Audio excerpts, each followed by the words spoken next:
Sublime magnificence.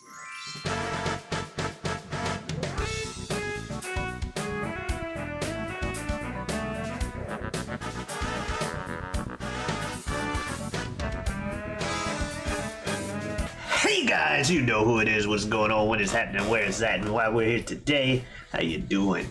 It is I, the sublimely magnificent Big Ugly himself, Omari Ellis Feo Grande on YouTube, back with another episode of This Guy Hasn't Seen. And as usual, I'm joined by my co-host and running mate, one of my best friends in the world. Technically, I'm joined by two of my best friends in the world, but first I will introduce this one, El Director himself, Chill Bill Smith. Ooh, Omari, it's a good episode today, brother. I'm so excited to be here. Thank you for having me back in this little, what started as a movie club and is now a whatever we watch with our eyeballs club. Whatever we watch. That's right.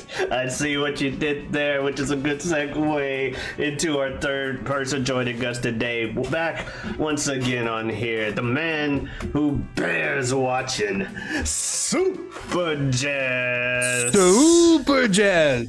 As nature intended, twice. No. You see, the funny thing that Mr. Smith was laying down is whatever we watch, but you see when you get things together with anyway.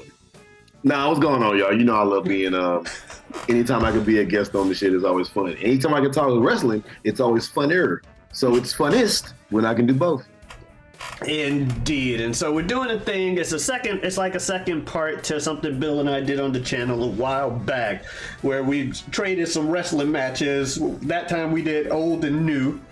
This time we get some old and new as well, but we decided that led to a whole little thing between these two for about the past X amount of months. And now we got one where Jazz has brought a match, and we all brought a match this time to show the others. We're going to start off with the champion over here's suggestion. You want to take that away? Hey, okay, Winged Eagle, okay. Ladies and gentlemen, I brought a match this evening that one Omari Ellis has not seen. So it is one of those matches that must be seen. Yes. So we got to get it on that list real quick. It is WrestleMania 13. Ooh. It is Stone Cold Steve Austin versus Bret the Hitman Hart. I Quit match. One of the most iconic matches of the 90s. A double turn. The greatest double turn of all time. You're taking a top 10 all-time WWF star and turning him heel while you're simultaneously creating arguably one of the greatest WWF stars of all time in this match, in this moment. Omari, how have you not seen this match? I started watching wrestling after Stone Cold had already rose to prominence. As far as that goes, there are, and I think I mentioned it when we had the Shawn versus Razor thing. This is another case where heard about the match, seen the imagery of Stone Cold Crimson masked up, I've seen that little clip of but I didn't really know what match that was from, had never really watched that match. And it's just like with Razor, I had seen the shot of him holding the two belts on a ladder, never put it together that was the legendary one versus Shawn or anything. I'm just like, oh yeah, Razor had a thing on a ladder. Oh. But okay. And that was kind of what this match was for me. So I was looking forward to it because it was a match of legend. And nice. Yeah. Now, Jazz, you have seen this match. What's your experience with it? Yeah, like I was saying before we hopped on here, I've seen this match so many times before. Like, it's not like it's my go-to match. One of my go-to matches, honestly, that I've probably honestly seen the most out of any wrestling is Mankind, Taker, King of the Ring, what is it, 98? Like, everybody's seen that a million times, off this Hell in a Cell shit.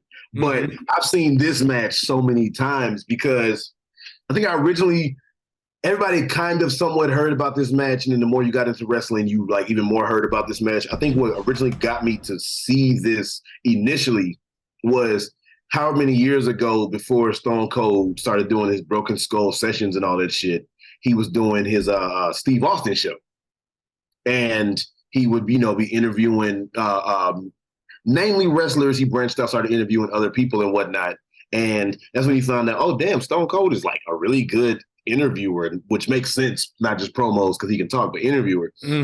One thing that he did on there, which I had definitely seen before, was he did a watch along with another amazing match, him versus The Rock at the end of the Attitude Era, basically in WrestleMania 17, right?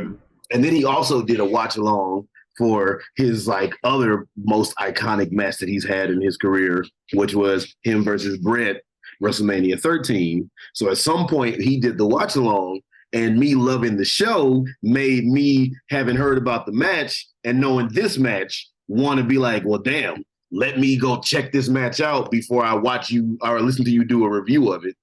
So I watched it, then listened to the review, and I'm just like, yo, okay. And then if you can find on YouTube, somebody's taken Stone Cold's audio of him doing a watch along and there's videos out there, put it with the match as it's playing. Oh, nice. If you watch like the match with Stone Cold giving his insight as to like why we did this, why we did that, what was happening this time, that's even more insightful and mind-boggling because you get the behind the scenes. So that was even more amazing. So yeah, but that's how I got to watch it in the first place, was knowing Stone Cold, knowing that show, and then being like, well, damn, let me check the match out first, and then being like, oh shit, it's textbook shit. This is like two people like who are the best showing you like all the shit to do to be amazing and iconic, So yeah, indeed. Omari, so, yeah. As it's starting to as it's going, what's standing out to you? So I love the old school style promo leading up to Vignette. Oh, it was great. It was a great, especially for the purposes of something like this, where, hey, go back and look at this. Watching that before tells you everything you need to know going in, and it's literally set up like a story and telling you the story beats, like, and then here comes this guy out of nowhere to take away your throne. He doesn't like what you do, and but the people hate you, and you don't like this. Right. And I'm like, this is an interesting way of doing a vignette, but it was cool, and it set me up and just was like, all right, let's see this match. I'm like, this is before Stone Cold is face Stone Cold. Yeah, is what I mean. Yeah, it's one of those things. It's one of those things where like Brett's side of things, they've been doing it intentionally for a while at this point, where his promos have just gotten a little bit more nose upturned and like whiny, right? Like, yeah. He's always his promos are a lot of excuses, more and more. He starts to get a little bit more of a you all, referring to the Americans that he's performing in front of most nights, and thus setting up soon to be his final kind of angle in WWF, which is his Canada Pride run. Okay. But yeah, so this is we're slowly building. The kind of the main thing was Brett turning heel. That was this is the main design of this match, is we're turning the heavyweight champion of the 90s for us to a heel. But I don't know how deeply it was in the plans for Stone Cold. He was already getting cheers as the bad guy at this point, because this is after the Austin 316 promo. Yeah, that was 96. This is 97, right? Right. Yeah. So he's it's hard to like believe like to what you were saying. It's hard to believe that Stone Cold was ever a bad guy. Yeah. I mean, until he like went heel and shook hands with Vince. It's Satan himself. Yeah. But up until that point, it's hard to believe that he was ever, a bad like dude. And the promos, they like you said, like they knew what they were doing, but the promos were supposed to start off as almost not Brian Pillman type, but almost like loose cannon. Like I don't give a fuck about everybody. Fuck everybody. Fuck y'all. That was supposed to be like, fuck y'all in a bad way, but the fans were like, oh shit, he don't give a fuck. That's cool. Yeah. And so I guess this is also, I don't know if this is the company. I mean, whoever's in that situation, it's a face move. So I think this is an intentional move by the company as well. It's just, you don't know in doing that you are then creating what the greatest thing since Hulk Hogan. Yeah, like they had no idea that was about to happen. But I think this is two official turns that are just I mean one of the biggest in history. I gotta assume. Yeah, gotta be. My next reaction was, wait, Shamrock's here? That's what I was just about to say, because I've seen this. I knew Shamrock was in the match. Does anybody remember what Shamrock's tie-in to this match was? This is his first step into being a wrestler. He's soon to be wrestling on Raw shortly after this. Yeah, because they kept mentioning it's Ken Shamrock from Ultimate Fighting World. Yeah. He's done with that, and he's gonna be a wrestler for a good while. Dude was bad, man. Shit. What? Oh yeah. He his like intro into Raw, he takes a chair shot to the head from The Rock that is just brutal. It is. But like he loved hitting people in the head with chairs. There was this there's a story of him just talking about how like he was like, no, I got to do this to like prove I got to do this for the fans to like show that I'm here for real. And he was like, I want you to give it like I'm gonna just stick my forehead out there and it's a nasty clip. Feel free to look it up later. That's the old school mentality with the chair shot. That's but he's also fucking huge. Like every time I rewatch this, I don't remember in my memory. I don't remember Ken Shamrock being so huge. He is gigantic, right? That's how I feel. I was like, he's a lot bigger than I remember. Shawn Michaels wore a skin tight wrestling outfit or whatever, and he didn't look that goddamn big. Yeah, he did an ankle lock almost identical to Kurt Angle's. Mm-hmm. That's who I first remember seeing the ankle lock from was Ken Shamrock. Most dangerous man, yeah. Mm-hmm. He was not a happy person. Omar, I want to say I think Vince was on play-by-play for WrestleMania 10, where for the Razor Ladder match, and you mentioned that was your first time viewing him. I think so. In that form, something like that. Oh shit! Yeah. Really? This is the very brief, honestly, a little odd and uncomfortable at times, three-way team of Jerry, JR, and Vince, where JR is just like struggling to like, yeah, Vince, yeah, that's trying to get a word in. He's silent for like 40, like for a while. you almost forget that it's not like you hear the other voice, but it almost seems like it's just Vince and King. Yeah, right? For a while I was like, is JR here? Yeah. So I get. Well, that. He many documented struggles with the company and Vince himself. So this could have been one of those weird times in their relationship potentially. But yeah, it felt like an awkward call at times of I wonder you hear about like baseball announcers where there's a 1 and there's a 2 and the 2 has a light. Yeah, that the 1 will turn on when 2 is allowed to speak. Ranch Wilder shit. And I'm wondering if it was on that level of things of like, all right, JR, you can have your line. All right, shut the fuck up now. Like I said, it's a fucking Ranch Wilder. Angels also, in the outfield. Yeah. But also, like, it kind of goes to it too. Like, I've seen 3-man teams, but 3-man teams are usually anchored by one play-by-play. But you have 2 people leading the pack. Yeah, that's kind of the problem. You are like, the boss, whether people know it yet or not. You're the boss, and then you have like the other dude who's used to being the main one leading the shit, and he's like, so both of us can't, drive the fucking car. Like only one person can hit the gas. What are we doing? Exactly. It's a little awkward.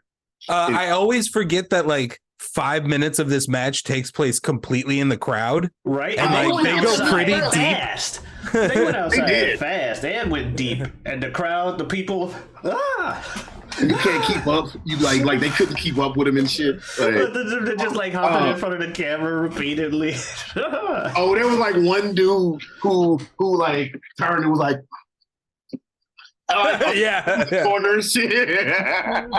What was I gonna say? Oh, Stone Cold actually says too on the watch along commentary that when he went in the crowd to like kind of grab the tray from one of the concession dudes and he's like pulling it, can't get it. He was like, right here, I was trying to grab it because I always like to take a swig, or a drink or whatever as a refreshing, cool off in the middle of a match if I could. And I tried to grab it right here and the guy wouldn't give it to me. He's like, the dude was like, what the fuck are you doing? So he even like talks about how he's like, that's hilarious. Like, so it was funny. It's $11.50 for this. Right. Like, what's your salary? You can pay for that shit. Oh man. What was I gonna say? Oh, well, I don't want to throw your. But yeah, I don't know. We just talking about shit in the match. We just talking shit. The backdrop on the steps. Speaking of them being in the crowd, the fucking backdrop and drop them down the stairs while surrounded by people. And there were so many people back then. You couldn't even see half the action they were doing in the crowd because the people were in the way. It's like, damn. It reminded me, it was kind of akin to the backdrop that he took last year when he fucking came back to wrestling.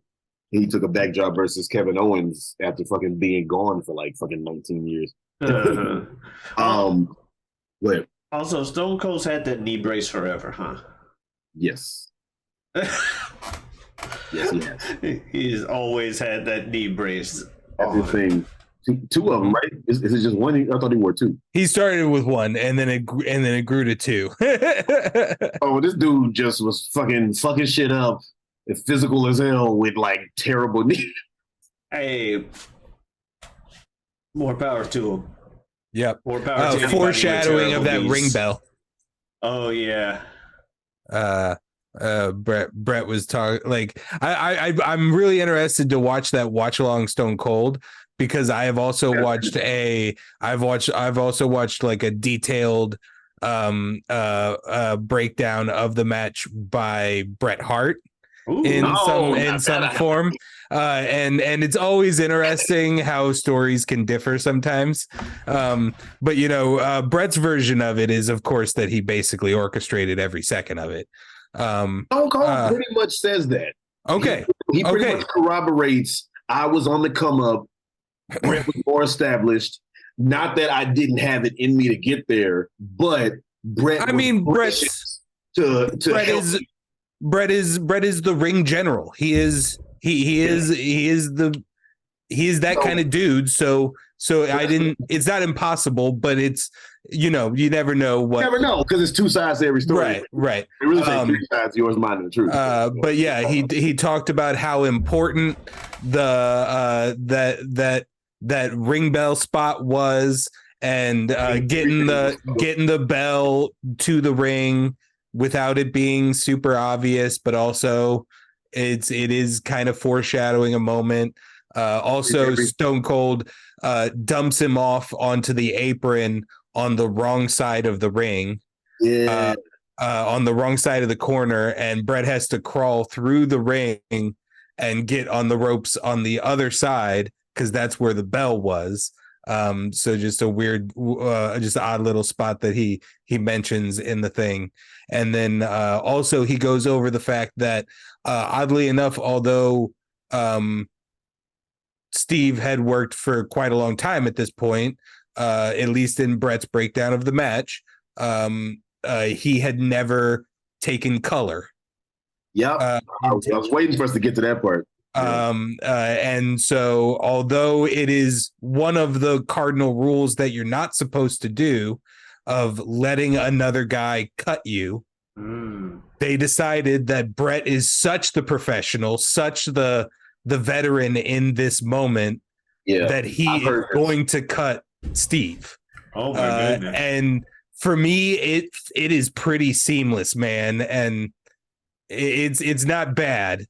They do it, apparently, like I can never even catch when they do it, but apparently there's one part where they're outside the ring, kind of by the tables, and Brett punches like Stone Cold like a few times, and one of those punches he has the blade and like blades him. Apparently, I believe, but I can never catch it because he was so fucking good. Yeah, it's so fucked up, man. Like Brett was saying, the perfect cut. You should be able to take a dime and fully insert it into the cut. That's how fucking deep they go. Jesus. Brett was a fucking pro though, because like I said, when you say that, yes, that wasn't just Brett just talking himself up. No, Stone Cold basically corroborates that. Like they talked and said, "Yo, Steve, if you're going to have this match and what it means and everything, you need to get color." Like he told him that, and he basically like helped Stone Cold, like you need to get color, and he was like, and like you said, and like you said, Brett was like, "Let me do it." It was against the rules. They got fined. This was a time much like the PG era where blood does not happen. Yeah, and there's one call that I remember Vince saying that, like, and I must say that we do not approve of what it doesn't happen. It doesn't happen often in WWE. We do not like this. And he keeps saying, like, I wonder if the medical team is going to stop this match. Medical team, someone get out of here already. It might have been his boss, like, way of like giving somebody a hint that they didn't take. Yeah, he was saying it for like a good few minutes after the match. We need to get someone out here. Someone should get out here to this ring. Well, anyway, JR, so. I know, that's right, King. And if the medical facility will get down to this ring sometime soon, I'm going to have to fire 15 people. Bruh, he was fucking dripping buckets. Dude. It wasn't, I mean, when you blade and they bleed, and it's like, it was like, God damn. Like, he was looking like he had Kane's mask on for a second. Like, holy shit. Oh, yeah. I wonder if they also prep with any kind of like blood thinner or something. Maybe. I think I heard somewhere. That's what it was. Maven, the wrestler Maven, actually, who won Tough Enough. He has a fucking YouTube channel, and he does a lot of behind the scenes stuff. He gives away secrets. Some of them might be secrets he shouldn't be fucking telling, but that's a different story. Anyway, he said something like sometimes what dudes would do is they'll take I'm gonna say it wrong. It's like aspirin or some like whatever. Baby aspirin? Something like that. Something that'll like. Yeah, I think baby aspirin is like a blood thinner. Yeah, he said that sometimes people might take that to thin your blood and shit. Yeah. And it also wouldn't be, it's just it's what you give babies, so it's not really going to affect your. It's not going to affect you too much. Your body, yeah. It's just going to thin your blood a little bit. Yeah, I was curious to that. He is dripping, and it is like, and the length from it starting to the end of the match is so long. It is so long. Like your memory of this match is like, oh yeah, bleed, and then sharpshooter, and then he passes out, and then the Stone Cold Steve Austin is born. Like in the rebirth, the stunner to the referee is like the first stunner of 1,000 stunners in the new Stone Cold era.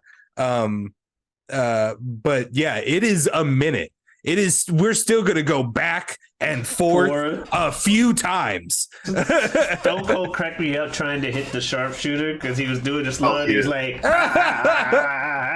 And he's like hamming it up, trying to do the sharpshooter on eye rake. But I liked him getting it back and returning the favor to Brett later in the match. It's like, well, you just showed me how to counter your move. So, but if you want to talk about going back to like the importance of this shit, if you want to talk about being gracious to be more established than somebody and being like, yo, I'm gonna pull you up this ladder, for Brett to hold Steve in the sharpshooter as long as he did, and just how calculated they were. He held him in the sharpshooter for so long, and he wouldn't tap, because that was the whole thing was, he didn't give up. His body just failed him, right? And it's like he wouldn't tap. And then you thought for a second he broke it, which nobody ever, he broke the sharpshooter. Oh, wait, no, he didn't. But that's like so giving of Brett to be like making it seem like he, even though he didn't, he almost did. Yeah. Mm-hmm. Because that's a coveted fucking move. It's like, oh shit, even though you didn't, you got close, goddammit. Like, oh shit. Like when Shawn Michaels versus Taker in, I think it was WrestleMania 25, where he didn't beat the streak, but that one kick out at the last second in the tombstone, and they zoom in on Taker's face, where he's like, who the fuck is this guy? That's like very giving to make your opponent look that credible, So Absolutely. I thought like but at that time, Taker and Michael were on the same level. Yeah. And Stone Cold was getting there, and Brett was like, no, we're gonna make it look like you almost beat my fucking like coveted shit. Yeah. Yeah, no, and then and Stone Cold also said, he said one of the stuff I heard that they had a lot of work on the back end.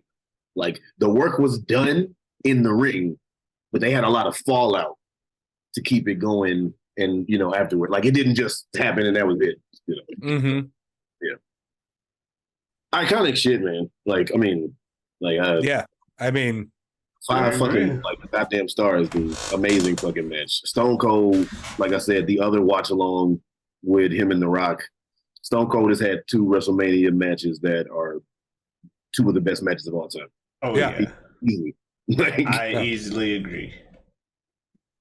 I thought, speaking of old school chair shots though, when Stone Cold picked up the chair ready to hit Brett, I totally thought that was going right to the head.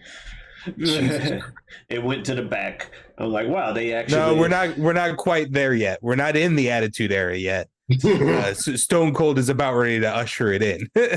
We keep talking about chair shots, and I keep bringing up The Rock or whatever and shit. That we next time we do this, I might have to do the fucking infamous Rock versus Mankind. Sunday Night Heat. Jesus Christ. Have you seen that one, Bill?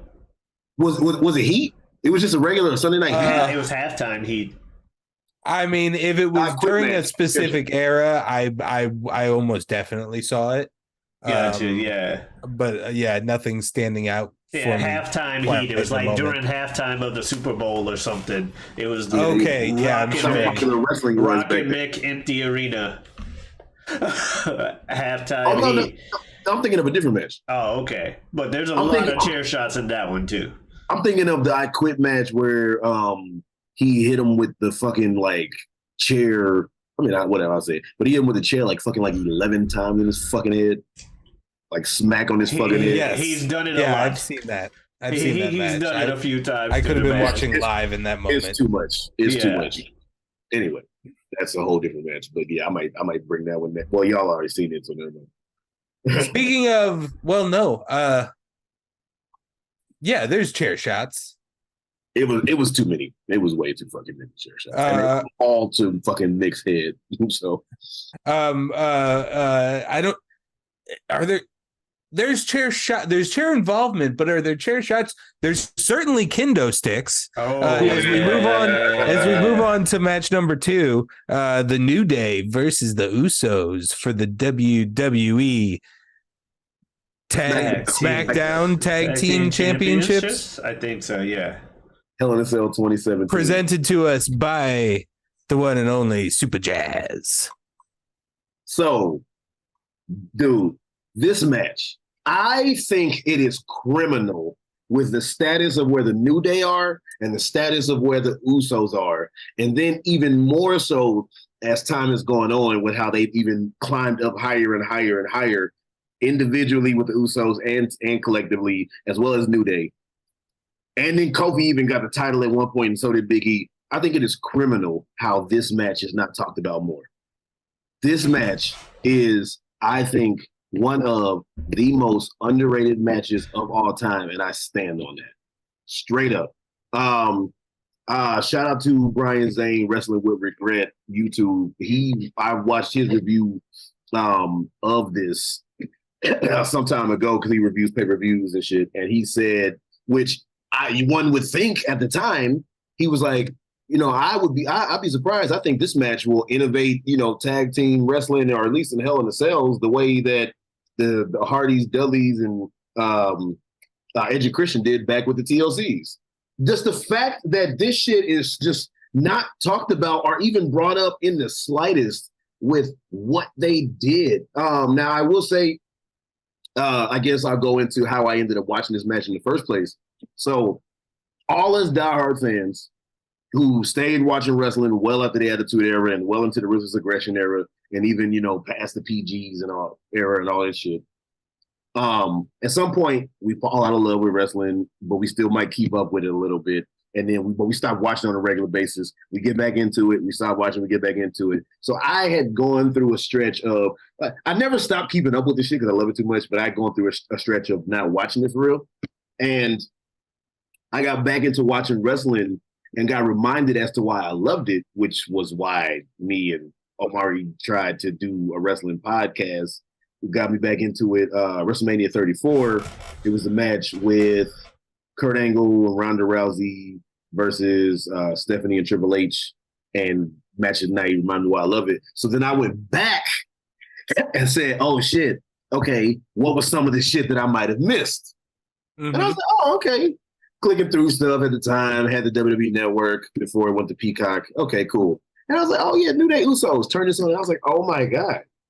This match is like, I think, so laid out. It'd be interesting to hear what y'all say if y'all don't agree with nothing I say. But I think this match is so laid out because I think what it is, it first off, I love the fact that it's 2-on-2.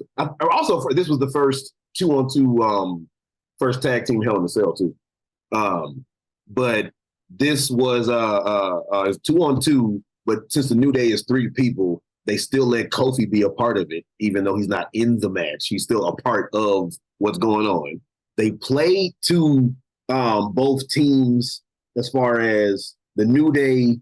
They let them have, because the Usos were the heels at the time.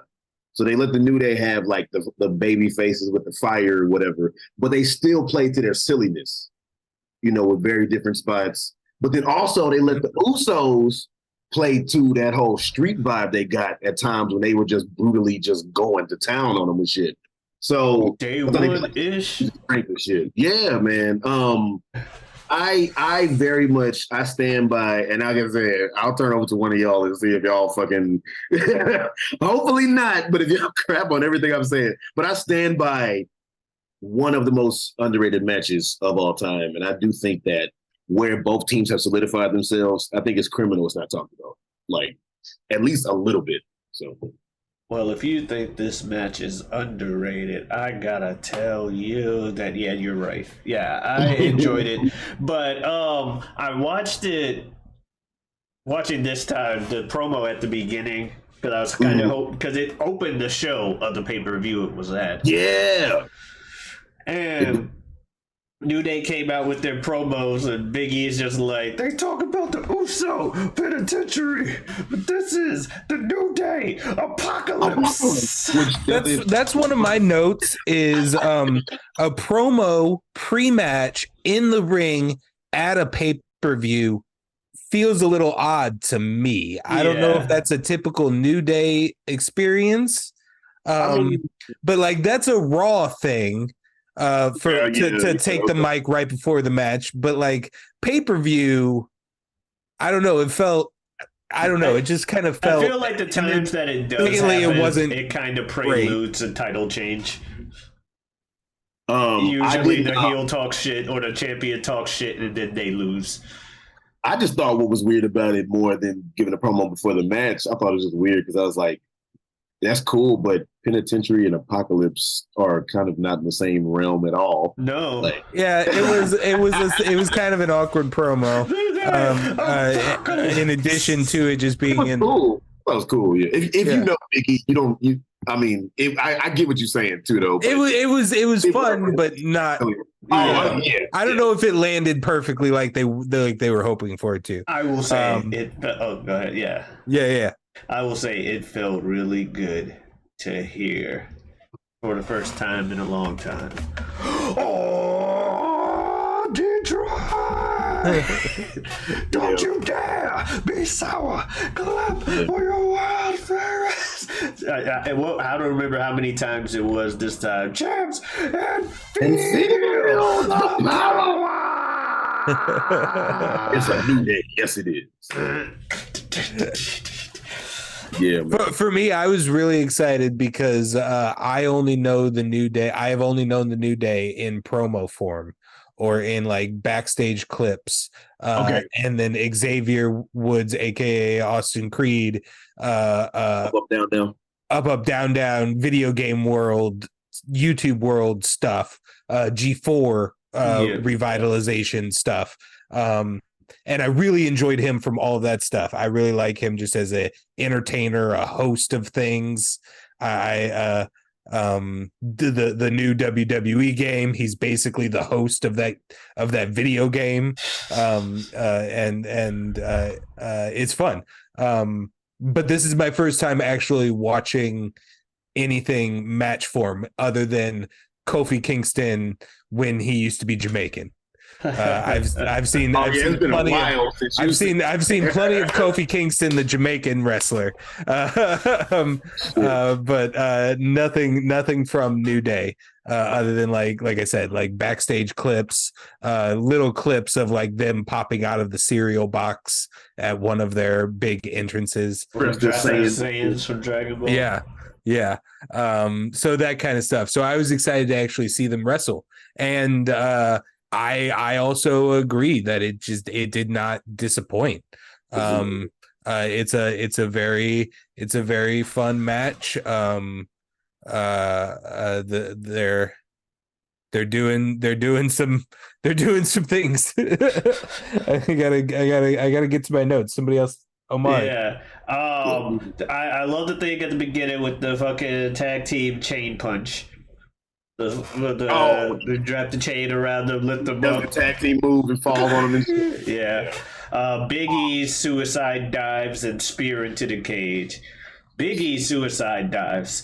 That always was one of the things watching him that just scared me. I'm like, Big E, you're too big to be doing these dives, man. They weren't unoffensive to me at all, but I don't know who the hell these three generic motherfuckers are on the announcer table. Oh yeah, you know what? They're just super generic. Corey Graves, I think, was one of them. Corey Graves is one. Corey Graves is dope, but Corey Graves is one of them. I think Michael Cole, right?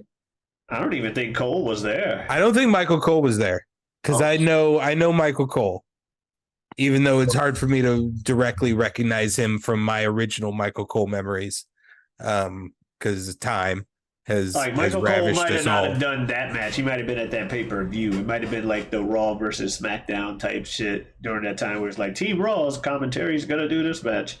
But I do agree with you when you say like there was nothing. It just cut to a table of two white dudes and a black dude, and they all just look like the most generic motherfuckers alive. And they all they all basically had the same pitch.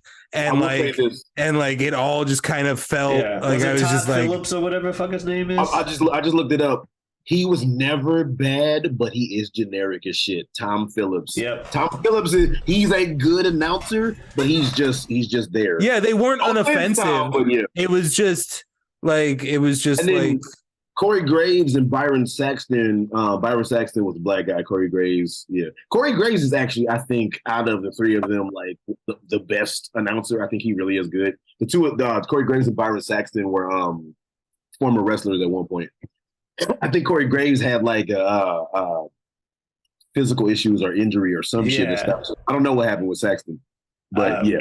Dave just felt like putting a mic thing behind stage. And Byron Saxton at one point used to be, and pretty much anytime he was on commentary, he was like everybody's whipping boy, especially Corey Graves, as far as like shut up Byron, or you're JBL stupid. Was shut up Byron.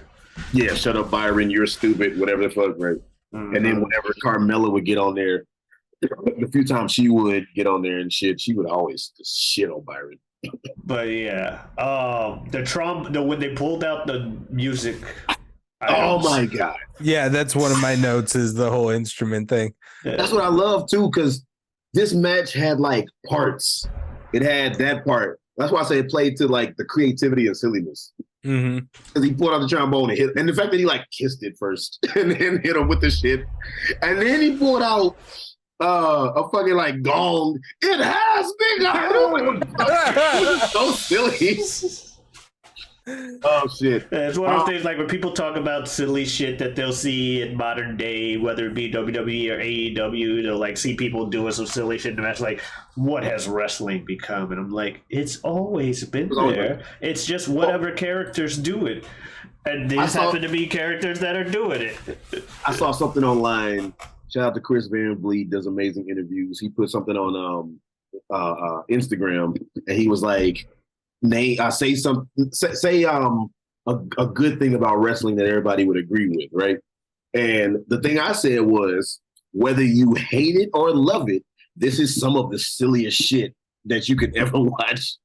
It is. I love it, but wrestling is silly as shit. But like I said, other parts they did too. Like I love the part where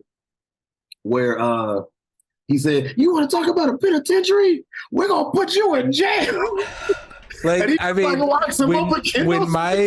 when my wife comes in the room and she knows and she has nothing, she has no touch point at all except for the little bit that has squeaked out into pop culture, like the fact that Hulk Hogan and The Rock were wrestlers before they were movie stars, kind of thing. I mean, not Hulk Hogan, even probably for her, but like Cena, the minutest. Batista. But like when she walks in and it's just like it's just like two sweaty men staring at each other from 2 inches away, and JR is in like full JR. It's ravaged. I feel like such a I don't know, because it is when you break it down to that level, it is the silliest shit in the world.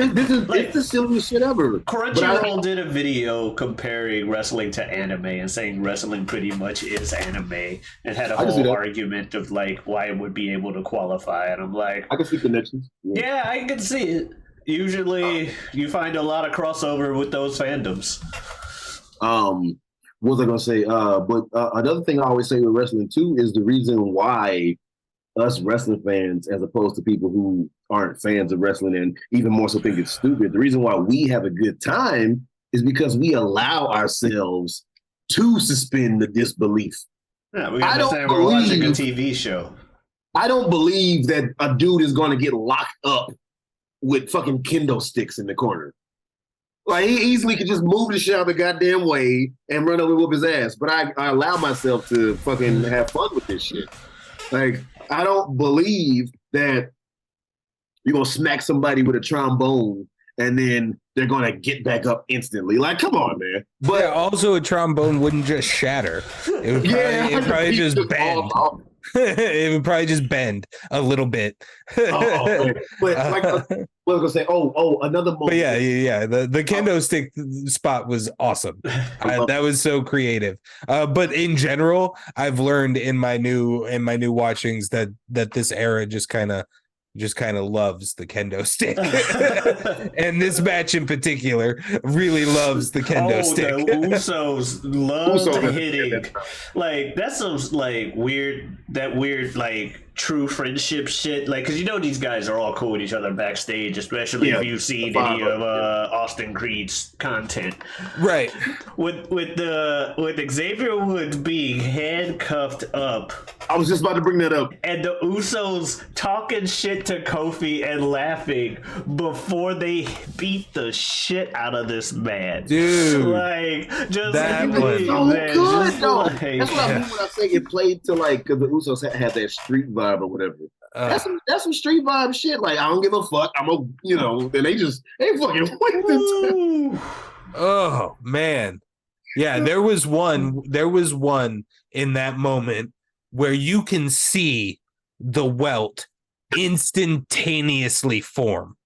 Like the kendo stick makes contact and it pulls away and you can instantly see it raise up and redden. Like, oh my God. And that leads shortly after that leads to one of the best spots where the Usos, they get him, they throw him down like almost like some fuck you shit. And then they get Big E in there, and the Uso splash is the big thing. So they do a double Uso splash, and rather than let Big E kick out of it and like ruin the mystique of it, Xavier Woods out of fucking nowhere, desperation breaks the pin up. And the camera angle, because if you're there, you see it happening. The camera angle was so good because he just came right. That's a credit. That's also a credit to the camera guy and the booth control and the edits and everything of calling those spots. That is an awesome moment where he feels like he comes in literally out of nowhere to save that pinfall. And it's believable that he would have some desperation, save. Speaking of out of nowhere, the fucking chair early on when the New Day was having the upper hand, I think right after the instrument attack, he gets to the thing and all of a sudden just chair like, gets on the fucking turnbuckle and she just threw the shit. Yeah, it just comes from off screen, just bam. Oh shit, man. I was gonna say the crowd really wanted tables though. I don't know if you guys picked up on that. Yeah, that's like really hard to like. Just pulling it out from under the ring with that little bit of space is probably really annoying. Like it's but they wanted tables. That was one thing. It seems like they scream, "We want tables." Every time. Look, tables, now from what I'm seeing, tables are the most over thing in wrestling. Yeah, and the best champion of all time is vacant. Yeah, the best champion of all time is vacant. Vacant is the best champion of all. I love that Twitter account every time some title gets vacated, and hashtag and new, and it's just an outline of a dude. Bacon has had every title times. What was I gonna say? Another thing I like about this match too is not that there's anything wrong with going outside, but when you could be creative where Hell in a Cell feels like a Hell in a Cell match, but you never even leave the cell. Just like they never left the cell one fucking time, but it didn't feel like it wasn't. That's true. Like it felt like for a minute there, that was like the first objective of every Hell in a Cell match. Yeah. So it's like, okay, what are we gonna do outside of the cell? So yeah, that is an accurate. One of my notes, up, down is a move. Yeah. Yeah, that's what they changed. I didn't know that. It used to be the Midnight Hour, but after he started the YouTube channel and then it became WWE property said YouTube channel, let's just have the move also be called up, down. Have you did you, Bill, look at the outfits they were wearing? Yeah. It said up, down, and yeah. I saw that. I saw that because which I was glad because I'm aware that they were originally like a gospel semi-heel or full-on heel. That did not work out thing. Which still sticks around. I was glad it wasn't that era. Yeah, I was glad. I saw that. I saw their unis when they came out, and I was like, all right, doesn't look like they're in that gospel era. No, that was a very short-lived era. But they kept the music. if I remember correctly, because WWE is good for just putting random people together, and at one point they randomly stuck 3 dudes together. Now they happen to be 3 black guys. I mean, they bought it anyway, but they stuck 3 dudes together and put them in a gospel thing, and it happened to be 3 black guys. Anyway, now from what I heard, New Day as a stable, not necessarily the gospel part, was Xavier Woods' idea, and he wanted them to be a heel stable. And Vince, and this is, I believe, I heard from Woods on one of his Up Up Down Down things. Okay. Like Vince didn't. He'll reveal some shit just like in the loading screens. Yeah, sometimes like Vince didn't believe that Kofi, or if Xavier didn't do this, then I heard it somewhere else. But Vince didn't believe that Kofi could be fully accepted as a heel or believable as a heel, and Xavier was kind of bet his career on it. He's like, I bet my job here that I can get people to accept Kofi as a heel, or so and so. That's one of the reasons why I became such a big fan of those guys, is the love that they show for each other. 3 of them are so close, dude. Specifically, the way Xavier and Big E treat Kofi, is so cool. Is so cool. When Kofi won the title, the whole Kofi Mania thing, and he won the title for the first time, the first fully, black, because I think The Rock was the first black that he's had, the first fully black champion, and he won, and it was like a big deal, and Kofi win. Xavier Woods was crying more than Kofi was. So yeah, man, it was like, it's the coolest shit ever. Yeah, him revealing the title off of the thing, because they also had a title like design change, I think, at that time. Yeah. So him pulling that off, just tears. Yeah, man, that was amazing. That was an amazing moment. But no, and then another spot too. That's what I was going to bring up a little bit earlier.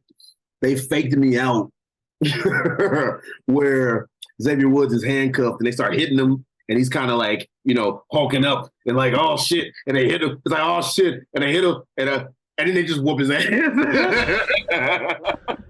I was like, oh, he's gonna come out of it. Never mind, they beat the fuck out of him.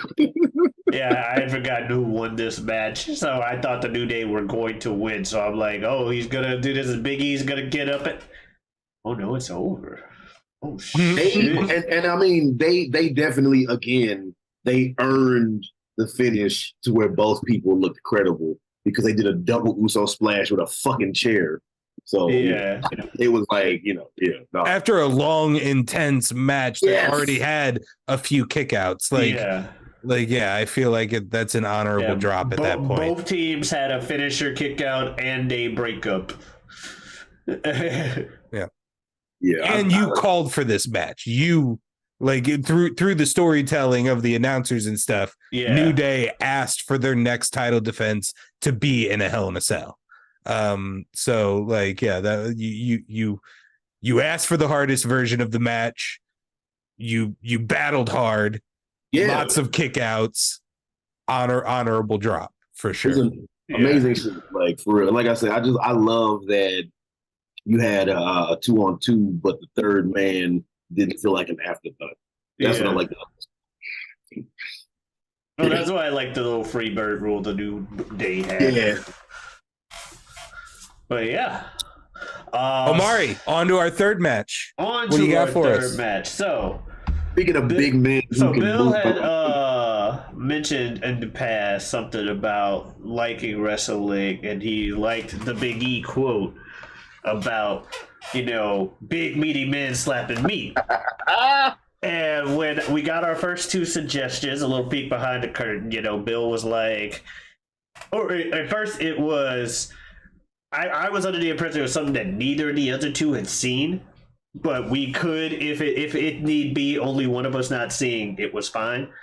Bill suggests WrestleMania, Stone Cold, Bret the Hitman Hart. Both of us at the time, because of any kind of confusion, said I got confused, that we hadn't seen it. Jazz goes for his match, and both of us, we haven't seen it. I'm like, shit, what the hell is a match that I can guarantee that neither of these motherfuckers have seen? I had not seen it. Actually, you know what? neither of these matches is in that category of big meaty men slapping meat. So I'm just gonna get a fun match with some big dudes and just have a good time. And so I was like, who should I do? I was like, Dominik Dijakovic versus Keith Lee have had some good ones. Apparently their best one is a match I haven't seen. They've had a 5-star match in the Indies. Oh shit. And yeah, apparently they've been wrestling each other forever. I was just aware of, as we'll see going into this, their NXT rivalry where they went. Yeah, this was this is their rubber match. It was like they were fifth. one. Yeah, this is their 5th match in NXT. Yeah, they were 1, 1, and 2 according to Morrow. Yeah, on commentary, and this one was for the United States Championship. So they had fought hard, and this has been going on for a minute. And they're like, this will finally be the deciding factor. United States or North America, Jim? North America, you're right. I wasn't trying to correct you for. No, you're right. Genuinely asking. Okay. You're right. North American Championship, and yeah. So, had either of you heard of? I'm sure Jazz heard of Keith Lee. Right. Assuming neither of you really heard of Dominik Dijakovic. I had heard the name Dominik Dijakovic. I didn't know shit about the man. I had never seen him before, but I had just heard the name. Because when you hear a name, Dominik Dijakovic, if you've ever heard it, it's hard to forget that name when it gets brought up again. You remember Retribution? Oh, Lord. Was he part of that shit? He was T-Bar. Oh, God. They made him T-Bar when they brought him up to the main roster. Are we going to give a rundown of what Retribution was? Are we just going to breeze by that? A failed stable. That's all you need to know. That's good enough. That's honestly good enough. That's all you need to know. He's not even the same guy in this match. We can breeze past it. Yeah, that's all you need to know. That's good. Both of these guys were 100% off of my radar. Yeah. And here's my big takeaway from this match that I want to get into right away. Okay. I could care less about Dominik Dijakovic. That's whatever. I've seen that 100 times. Keith Lee, I don't like. Maybe I've seen twice in my life. He was that big. Yeah. So here's my thing. He is mid-carding on the minor league show. So what is his problem? That's a good question. Does he no sell too much? Because that was my one note is like, boy, he no sells a lot. And there's like 2 people that no sell, Hulk Hogan and The Undertaker. Are you Hulk Hogan or The Undertaker, my man? I mean, he is limitless. Were you basking in his glory? I'm just curious what's going on because he should be. See, that is a good point, and that's a good point that a lot of people made. And eventually, they did bring him up to the main roster, but I think between Vince not really seeing the vision, and he also ended up having some health issues that took him off the shelf for a minute. Yeah, eventually it led to them cutting Keith Lee. They tried to switch him up to Bearcat Keith Lee, got rid of his Bask in the Glory gimmick.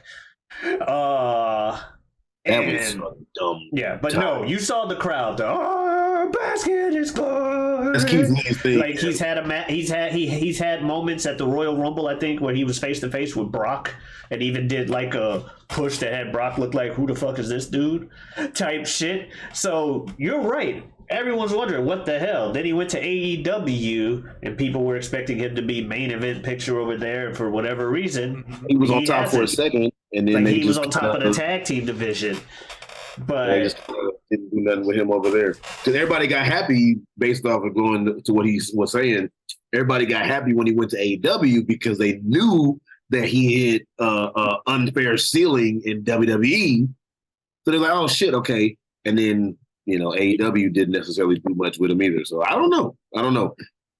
You would think, like you were saying, Bill, like it's not too many big ass dudes that can move like that. You would think he did a Hurricane Rana. This dude.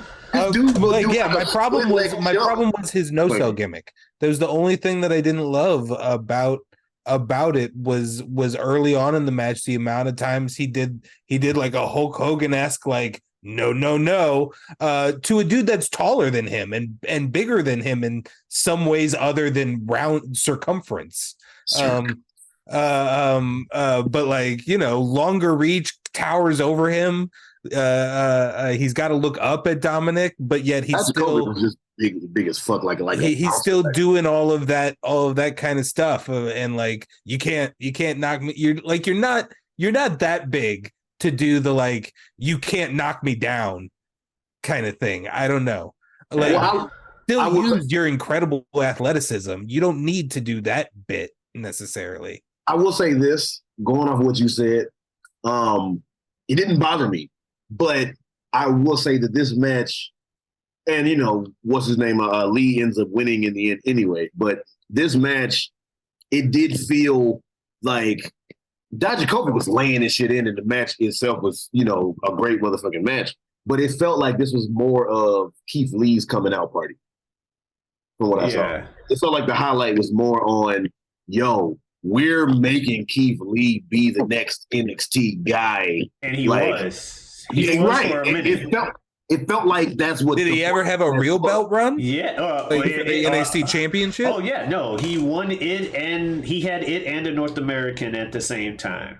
Okay, and then I forget if he dropped it willingly or lost it to Karrion Kross right before being moved up to the main roster. But he was portrayed as that dude. Yeah. In NXT, you're not beating this guy, and he had like had the jobber run of beating a bunch of people. Just y'all can't do it. So that was his thing. People were used to him being the hard to take down dude. That's why it didn't bother me. I mean, I guess I can see where you're coming from, but it didn't bother me. But I'm saying that the match. I mean, it didn't really bother me either. I'm just trying, like, pretty early on in the match, I'm just trying to figure out why this dude is living in the minors. Yeah, like it's like seeing a dude who can hit 40 home runs. Vince didn't see the vision. Playing in the minors. Yeah. And so I was just curious of what's wrong, and then I started thinking about those no-sells in the early game, and if that's a gimmick that he's committed to as a person, then there's a lot of dudes in the major leagues that are going to have a problem with that. Yeah. That aren't going to want to participate in that for Keith Lee. Like, who the fuck are you, bro? You're not fully established, and then you better go on your back when I clothesline you. Yeah. At the same time, I like it because the guy's gimmick is feeling himself super fucking hard. Uh-huh. And if you're gonna feel yourself that hard, you better be able to back it up somewhat. And so with him being a guy that's like literally yelling "bask in my glory," let me fucking conduct the crowd as they fucking sing "oh bask in his glory." Yeah, he better be as limitless as he says, and one of the things that is limitless is his fucking stamina, because it's hard to knock that motherfucker down. One thing I will say about this match though, the early on of the match, I thought was cool, but when Dijakovic did the fucking senton off the turnbuckle onto the chair, first of all, that was crazy. Two big ass dudes, and this dude's big as shit, and he fucking did this flip. And fucking wrestlers amaze me how they have the accuracy to hit somebody who's sitting in a chair too. With a fucking swanton to the outside. But that was when he did that. Then we were like full steam ahead. Man, I was like, yo, they were like, boom, bam. Dude, and before that, we had the corkscrew by Dijakovic. His tall ass doing a fucking corkscrew. We had the other stuff, the German suplex drop thing that Keith Lee did. Oh, when he just like stood with it, so he just threw his ass back? Jesus Christ. Now, like he didn't fall, he just tossed him. I'm not sure if you caught some of the anime references in the move names in this match. I, of course, did. But Keith Lee has anime references in his moves. The big power bomb thing he did twice that was like a finisher. The spirit bomb. of Dragon Ball Z fame. Mm-hmm. His double hit to the chest, you might have heard him call that the Grizzly Magnum when he did that. They're like, oh, I didn't Grizzly specifically Magnum. hear. Yeah. I can remember hearing Spirit Bomb now, but I didn't. Grizzly Magnum I didn't spot any other double name. slaps to the chest where what's his name, Mauro Ronaldo would be like Grizzly Magnum to the chest. One Piece reference. And then the Big Bang Catastrophe, I think for like 1 week or 1 month it was called I heard them say that. Yeah. For like 1 week or 1 month it was called the Big Bang Attack, but then eventually became the Big Bang Catastrophe. Probably A, to avoid copyright, and 2, haha, BBC, lol, lol, lol. Oh, I didn't even think about that. Oh, God. You just got beaten by the BBC of the shit. almighty Keith Lee. Holy shit. Anyway, Dijakovic had a move called the Cyclone Kick, which I don't think is a reference, but with all of Keith Lee's references and me being the fighting game person I am, Cyclops' fucking tornado kick, Cyclone Kick, Cyclone Kick. Just yell Cyclone. I'm like, do we just have two fucking nerds that you wouldn't necessarily think are nerds looking at them? But here they are just wrestling, just like, haha. Two like huge. Here's my like, One Piece move. Two huge hardcore, not to be fucked with dudes, like nerdy as hell. Like you see Xavier Woods yell, "It's morphin' time." You're like, yeah, I could see it. You see Keith Lee talking about. What was I gonna say? Oh, speaking of the Spirit Bomb, when we finally got down to it, and then when I say like when people give that like what the fuck look, and that like really adds to it. When he did the first Spirit Bomb and then Dijakovic fucking kicked out, and Keith Lee was. I think he even said what the fuck, and the camera cut away real quick, so you couldn't read his lips. But he was like, oh, was it the one where he rolled back? Like, and just, Which, for this to be the fifth match and them just both trying to prove that they are better than that other guy, just he's felt the spirit bombs and stuff before, and he's lost to it at least at one occasion. So he's just like, no, not this time, damn it. One thing that I'll note, this match, February 16th, 2020. So this match was like right before fucking like everything locked up, like lockdown. Yep. Yeah, man. So I just thought that was crazy, like seeing all the fans in NXT and all that shit, and then shortly afterward, I was like, oh damn. You know? Like all the shit they were doing in this match, and fucking Mauro Ronaldo just yelling "Mamma Mia" every like 30 seconds. That's his thing, yeah. And the crowd yelled "Mamma Mia." Yeah, Mamma Mia is Mauro Ronaldo's like "by God" or "oh my." Oh my God, from Joey Styles. Yeah. So they just I miss Mauro on announcing. He was always fun. Yeah, I heard it was some backstage BS. I don't really know, but anyway, like, whoever said it. What was I going to say? And then the end of the match, like after Lee wins, so good. Oh, you want to say some more shit? As the pin, something I noticed, Dijakovic, while he's getting pinned, his arm is like stuck vertically, even though his shoulder is down. It's like a good little, I think, note by him to be like he was still trying to fight. He just physically couldn't. Oh, because he had his arm up. He had his arm like locked up, but his shoulder wasn't up. So it's just like 1, 2, 3. It's like he tried. It adds to the I'm always fighting. Yeah. And then they had the ending, which you were saying. The ending, the storytelling of the ending, because it was just two dudes went in there. I believe they both went in there as faces, or no? Do you know? I don't remember. Keith Lee. But either way, the crowd was on both. Keith Lee clearly was a face. I want to say Dijak was a heel, but through his matches with Keith Lee, which apparently they had been doing since the Indies days, and the crowd knowing this, they definitely loved both of them. The NXT crowd knows their indie shit. Yeah. But what I was gonna say was that the storytelling at the end where he beat him and then he's celebrating, and then he's like, nah, fuck that, dude, you celebrate too. And he couldn't get up, so then he helped him up. and like helped his ass up. It was like, nah, bruh, fucking take your moment. And then he's like, no. And then helped him on the turnbuckle so they could both fucking stand there. And I was like, that's cool as shit. That was some good ass storytelling. Mm-hmm. That was good as fuck. No, that was a damn good fucking match. Yeah. It was I mean, it was big meaty men slapping me. Yeah, like early on, there was a They were, moment. like you said, Plus Hurricane Ranas. Like, Hurricane you don't Ranas. expect that. Yeah, and you quite literally had to slap and meet at one point with the and the fucking Grizzly Yeah, Magnums. that was was a great so shot. good. Yeah, those were the Grizzly Magnums. Because the crowd was like yelling. And that's just how, like, when I say we allow ourselves to have fun with this shit, the crowd's yelling. He says, shh. So everybody got quiet. Yeah, because they wanted tables.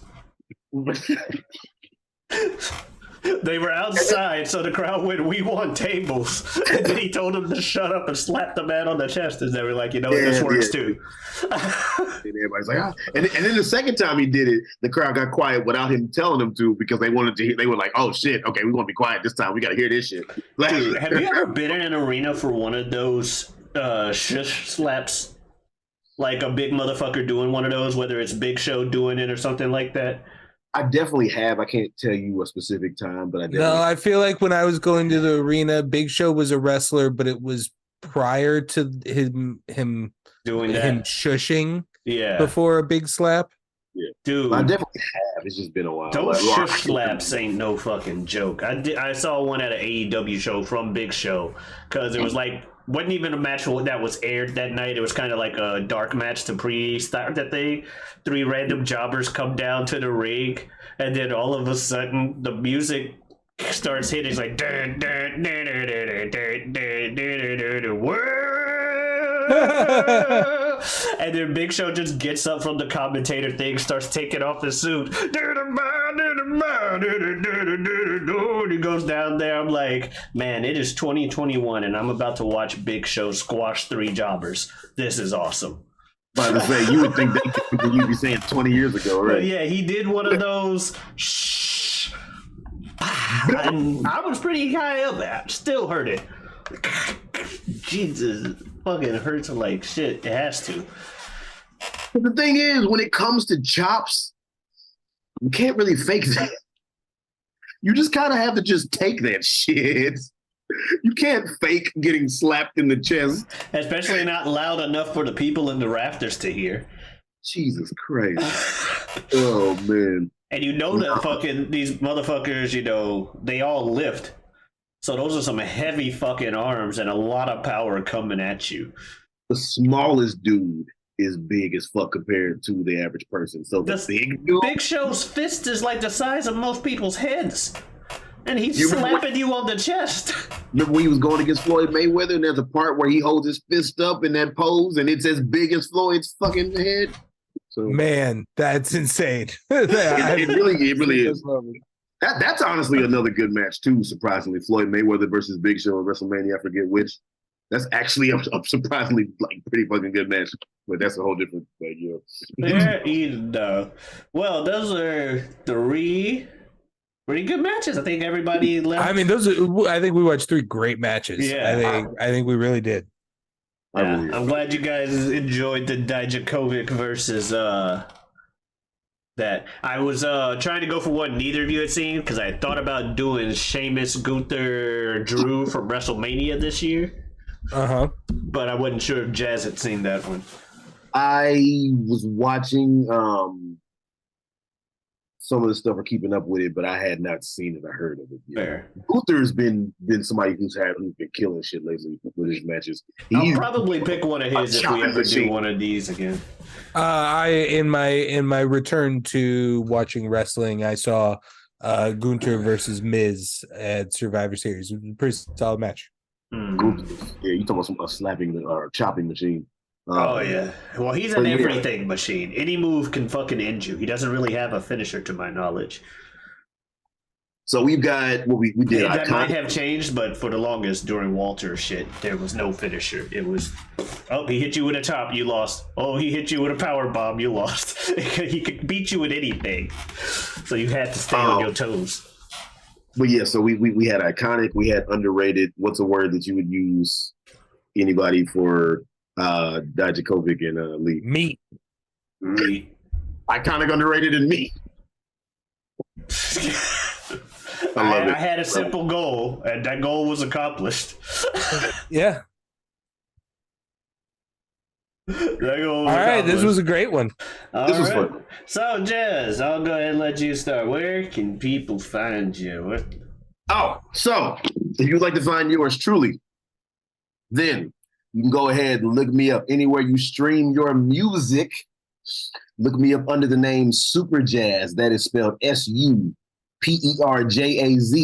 I am a rapper, so you can go ahead and look up my debut solo album I dropped back in 2021 called My Secret Identity. You might have to put in Superjaz, My Secret Identity, since I'm not that famous yet. Also, I got some music in the tuck, so stay tuned or whatever. Check your boy out. But that's yeah. Also, if you would like to, you can look me up on X, look me up on Twitter under the handle Superjaz2. So that's Superjaz number 2. And of course, on Instagram, check me out under the name Forever Superjaz. Always gotta copy me. I was wondering what the fuck was going on. I like going down the list of all this shit, and I was wondering what's happening. He's using sunglasses. The last thing that I was gonna say is, if you happen to be in the St. Louis. If you happen to be in the St. Louis, if you happen to be in the St. Louis area, but even if you're not, you can go ahead and find on Facebook and like the page for Aquarian Rising Productions. I am an actor, and I started a production company for plays, film or whatever down the road, but plays for right now. Aquarian Rising Productions. We did the first show in June. We got some logs in the fire for 2024. Basically, everything's been signed on the dotted line for everything. I just haven't announced too much yet because I'm trying to see about something else before the something with the But yeah, go ahead and like the page on Facebook, Aquarian Rising Productions, to stay up to date with all of that shit. That is Aquarian, not Aquarius. That's right. And I'm not sure if he mentioned it, but you could also find Superjaz and myself elsewhere on YouTube on the Whatever We Want podcast, the new episode. Superjaz. That's right. That's legendary. There we go. Yes, every week, every Wednesday, we got episodes there where we talk about just that, whatever we want. We may even talk more about wrestling. We sure as heck did recently. Fourth W. Exactly. The like fourth that. W and whatever we want. Yes, and obviously we got plenty of stuff on this channel. More this guy hasn't seen. You can even watch, like I said, our previous episode Bill and I have. Bill and I also have a show every week, every Saturday, called You Don't Watch Sports. Bill.